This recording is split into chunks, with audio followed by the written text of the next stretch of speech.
Ai, gente! Antes tarde do que nunca eu voltei com o desafio das leituras. Não deu pra eu fazer no mês passado por causa da Bienal, enfim, as coisas ficaram muito corridas, eu não tava conseguindo dar conta das leituras. Mas esse mês consegui terminar o Harry Potter e a Ordem da Fênix. Harry Potter e a Ordem da Fênix começa, como todos os outros livros de Harry Potter, nas férias de verão do Harry, na Rua dos Alfeneiros, número 4, mais sofríveis do que nunca, devemos admitir. Ele tá proibido de assistir o noticiário, porque os tios dele estão ficando meio suspeitos da movimentação dele, ou sei lá.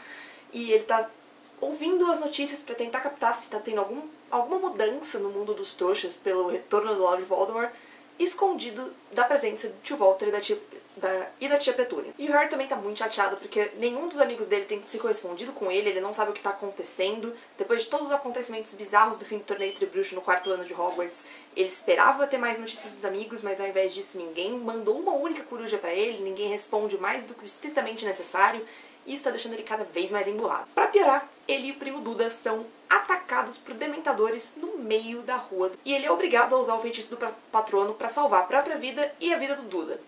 O que, consequentemente, acarreta em várias cartas de expulsão e não expulsão, e ele não sabe mais o que está acontecendo, e chegam milhares de corujas, ele vai embora, depois ele decide que não vai mais, o Dumbledore manda ele ficar, enfim.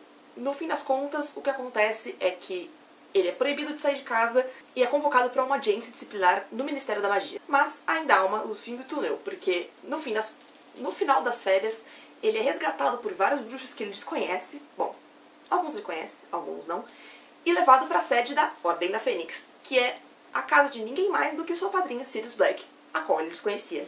E enfim, ele descobre por que as pessoas estavam escondendo várias coisas dele, porque as corujas começam a ser interceptadas, o ministério tá ficando meio em cima de todo mundo, e estão tratando o Harry meio como doido, ele virou um pária social total. E é nessa atmosfera que ele vai para sua audiência disciplinar, que é meio tratada como um julgamento criminal, e por fim liberado para voltar para Hogwarts, sem nenhuma queixa prestada. Ele volta para Hogwarts sentindo que agora as coisas vão finalmente entrar nos eixos, mas o que ele encontra é justamente o oposto. Além de vários colegas de escola estarem duvidando da veracidade das coisas que ele diz, porque afinal de contas o que ele e o Dumbledore disseram foi meio sem provas, a nova professora de defesa contra as artes das trevas é ninguém menos do que Dolores Umbridge, que foi enviada pelo Ministério para cobrir uma falta de professores e, obviamente, espiar pelo Fudge o funcionamento das coisas dentro da escola. E a Umbridge, obviamente, é a maior vaca possível. Além dela ser cruel e sádica, ela não é uma boa professora de defesa contra as artes das trevas,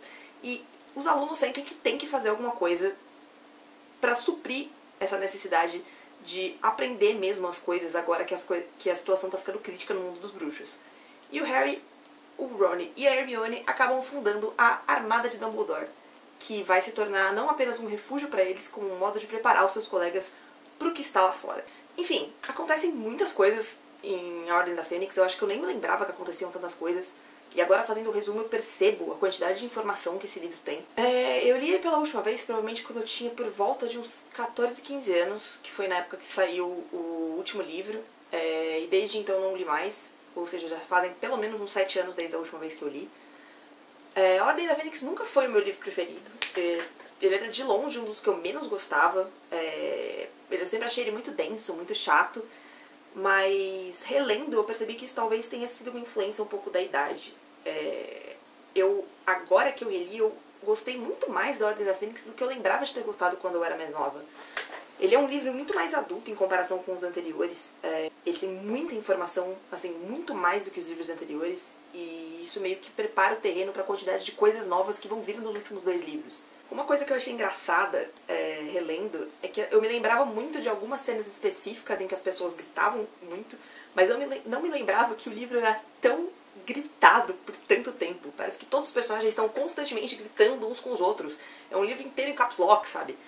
O Harry gritando com o Ron e Hermione, o Harry gritando com os tios, o Ron gritando com os pais, e os pais gritando com os filhos, e o Harry gritando com o Dumbledore, e Comensal da Morte gritando um com o outro, e é uma loucura, é tudo um monte de grito, e eu não me lembrava de metade dessas cenas, então foi bem divertido de repassar por isso, e enfim, de perceber o quanto as pessoas estão meio on the edge, sabe, nesse livro.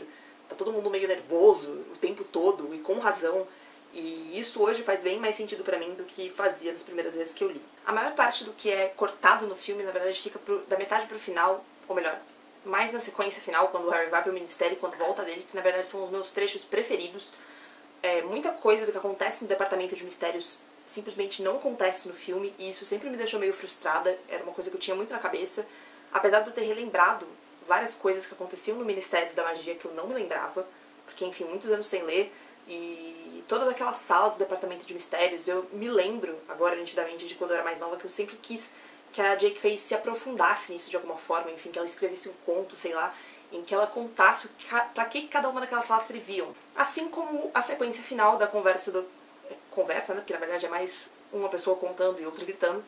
A conversa do Harry com o Dumbledore, ela foi cortada e as informações que existem ela foram meio que diluídas ao longo de outras cenas no filme, mas eu gostava muito daquela cena especificamente porque era um momento em que o Dumbledore parecia muito frágil e o Harry estava muito abalado porque o Sirius tinha acabado de morrer, e é uma conversa enorme, um capítulo muito longo, mas uma conversa que eu gosto bastante e que não existe no filme. E eu me lembro, mesmo hoje, de quando eu fui assistir o filme na estreia, que eu fiquei muito, muito, muito puta por essa cena não existir no filme, porque pra mim ela sempre foi essencial. Eu me surpreendi nesse livro com quanto as coisas meio que demoram pra acontecer. Ele é um livro longo e tem muito de aulas e dos exames que eles vão prestar no fim do ano, e de questões da adolescência, tipo o Harry dando beijo na Cho, e enfim, o relacionamento deles que não anda nem desanda, fica meio travado, eles não conseguem se entender.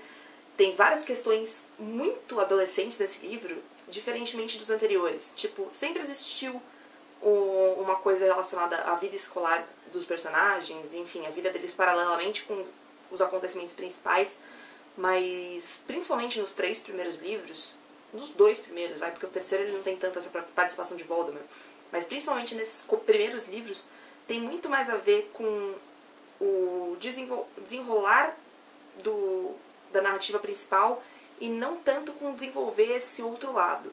Foi uma surpresa pra mim me deparar com isso no quinto, porque eu não me lembrava que existia tanta essa pressão de escola, exames, namorados, enfim, que é uma coisa muito que faz parte do motivo pelo qual a gente se identifica tanto com a história também, e ao mesmo tempo faz com que tudo fique um pouco mais relaxado, porque a hora que as bombas vêm você não prevê que elas estão vindo tão rápido. Tanto que toda a ação acontece muito mais pro final. Eu achava que seria mais na metade, assim. Eu tava o tempo todo ansiando, tipo, cadê? Esse negócio não chega, o sonho que ele tem com o Sirius não acontece nunca. Enfim, eu fiquei um pouco surpresa de perceber que ia demorar bastante pra rolar. E quando rolou também me pegou surpresa, porque eu já nem tava mais pensando nisso. Bom, no fim das contas eu descobri que eu gosto bem mais de Ordem da Fênix hoje do que eu gostava no passado. Então valeu a releitura, muito, por ter transformado essa minha visão. E agora eu vou partir pros 2 últimos da saga e vamos ver o que vem pela frente. Por hoje é só, eu espero que vocês tenham gostado do vídeo. Se vocês curtiram, deem um like, inscreva-se no canal para ficar por dentro das novidades, deixem nos comentários as suas opiniões sobre o livro, se vocês estão fazendo o desafio das leituras, eu quero saber o que vocês estão lendo, o que vocês estão achando dessa experiência. E é isso, a gente se vê na semana que vem. Tchau, tchau!